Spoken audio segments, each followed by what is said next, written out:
Hello again everyone, I'm back with another Mediabook themed video.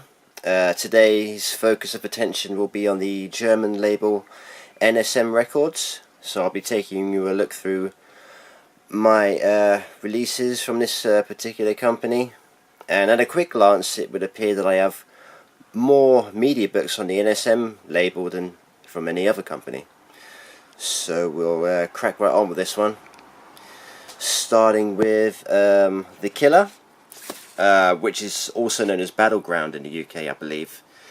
It's not strictly horror, it's more of a dark action thriller. It's very low budget, and the budget does show at times, but it's still worth a watch. And this is a slim styled Mediabook. I don't have too many of these. So yeah, that's Battleground. Next up, you have The Swamp Thing, with the rather bloated German title on the front, which I think translates into The Thing from the Swamp. But yeah, this is a Wes Craven film. It's okay. I actually prefer the sequel. Actually, the sequel is very good fun. This is still enjoyable as well. But anyway, next we have Dark Angel, more sci-fi action horror with Dolph Lundgren. Firestarter with a young Drew Barrymore. We have the 2FX movies. There's the first one. Fantastic artwork on these. That's part 2. They're really enjoyable. Frogs, the rather psychedelic looking artwork. I really don't like this film that much at all. I was suckered in by the cover, really, but it's a film I don't particularly enjoy that much. The Sentinel, really good. I think Michael Winner directed this one. Yes, he did. Yeah, it's got a really good, creepy ending. Recommended watch if you haven't seen this one. Blood on Satan's Claw, classic British horror. Next we have the Joyride Trilogy, also known as Roadkill in the UK. This is the first is the best of them. One of Paul Walker's best films. There's the second one, and part 3. Next we have The Lovable May, really good film. Pumpkinhead 2, which I need to watch again. I was falling asleep during this one. I'm not saying the film was bad or boring, I was just a bit tired. But yeah, very cool cover. I need to get the first one on Blu-ray actually. Alright, next we have a trio of the French New Wave horror. Inside, which is not English friendly, but it's such a great film. Absolutely love this one. High Tension, or Switchblade Romance as it's also known. That one's decent. And The Superb Martyrs, which is my favourite of the three, and probably my favourite French horror. Of the French New Wave of horror anyway. Great film. Next we have Ravenous, bit of cannibalistic fun. Very good film. Has a really good, quirky, catchy theme tune. I think it's from Damon Albarn, I think. But you'll probably want to get a better release than this. I think this one has framing issues. So yeah, I think you're in safer hands with this Scream Factory Blu-ray. So that's Ravenous. Next we have The Arrival of Charlie Sheen, mid-90s sci-fi alien political conspiracy type of film. It's good fun actually. It's a bit tame, but it's decent. Next we have The Dentist 1 and 2. There you go. And the second one, I believe both of these have yet to be released in the UK, either on DVD or Blu-ray, and from what I remember they was both cut when they made their arrival on VHS, so these were essential. I had to get them because they are really good fun. Corbin Benson, I think his name is, as the demented dentist. He puts on a good performance, really enjoyable to watch. It does have some squirm moments that make you squirm, you know. Some good, horrible, gory moments, as you'd expect from a film titled The Dentist. But anyway, moving on, we have another trilogy, Sometimes They Come Back. Sometimes They Come Back Again. And Sometimes They Come Back for More. This is a surprisingly good trilogy, actually. It has a bit of a made-for-TV feel for it, but don't let that put you off. It's really enjoyable. Moving on, we have Shutter.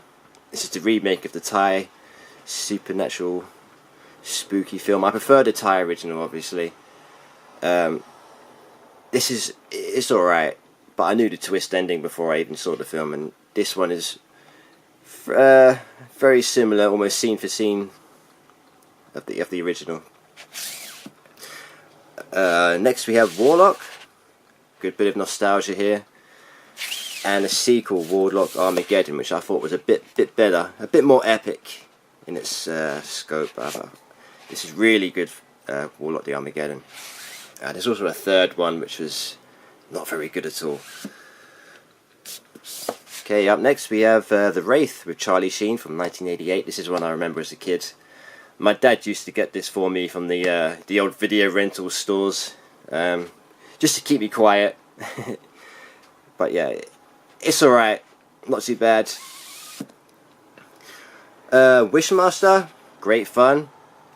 We all know about that. And we have Wishmaster 2, which is also pretty good fun. There's some humorous moments. The Djinn actually manages to find himself in a tough urban prison, and that makes some funny moments. But Wishmaster 3 and 4 weren't very good at all.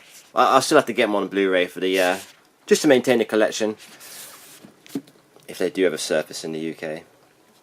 Moving on, we have Toby Hooper's The Mangler. A very unusual film, like a possessed closed pressing machine that mangles up its factory workers. It does have some very gory moments, actually, and this is the unrated version with the added seconds of gore spliced back in, and it's pretty gross. Moving on, we have the Amityville Horror. This is the original one from 1979, which I do like. There are some creepy moments in this one.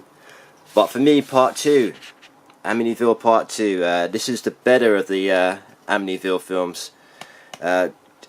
Very creepy and disturbing, and it's got that really eerie atmosphere looming all the way through it. Really like this one. Amityville 2. Next we have the Amityville Horror remake with Ryan Reynolds, which wasn't half bad. It was okay. No, I don't hate it as much as some other remakes out there.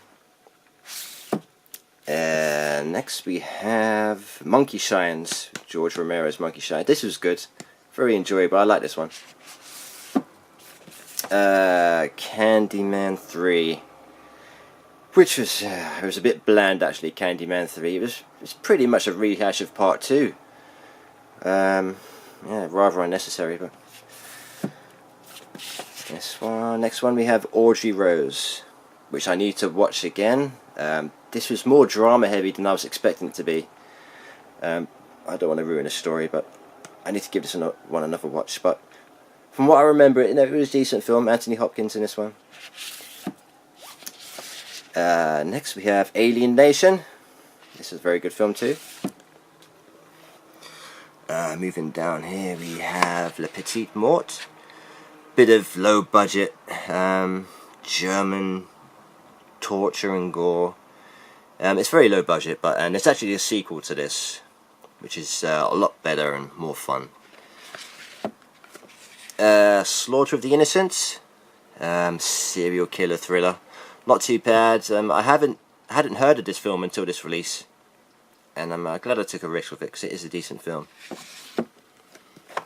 Break, a bit of low budget rape revenge. Yeah, as you'd expect from this type of film, it does have some uncomfortable moments, but yeah, it's okay. Next we have Evil, In the Time of Heroes. This is a Greek zombie film, and it's not English friendly, so I haven't watched this yet because I wouldn't be able to understand a damn word in it. But it's got Billy Zane, but from what I'm told, he has Greek heritage, so I doubt any of his dialogue's in English. And here we have Offspring, based on a Jack Ketchum novel, I think. We also had the very good sequel or spin-off, The Woman. But this is yeah, it's a pretty sick film. I like this one. Okay, I've got a few non-horror titles next to show on the NSM label. The first of those being Blown Away, Jeff Bridges and Tommy Lee Jones. Pretty good film. I think it was overshadowed by Speed when it first came out, from what I remember. So it didn't get the attention it really deserved, but it's a decent film. Next we have Navy SEALs. Good bit of 80s action. I like that one. The next three will be all Van Damme films. First of those being Cyborg. Good film. I do like Van Damme. I grew up watching his stuff, so I've got a soft spot for his back catalogue. Next we have Death Warrant. A good brutal, gritty prison action drama. Yeah, good stuff. And the last one, we have Double Impact from 1990, I think, or 1989. Yeah. Good, enjoyable, fun, entertaining stuff. Okay guys, so that concludes today's video of my NSM Mediabook collection. Once again, if you have any questions regarding these releases, feel free to leave a question or a comment in the in the section below on YouTube or on Facebook. I'll see you soon with another video going through my Mediabook.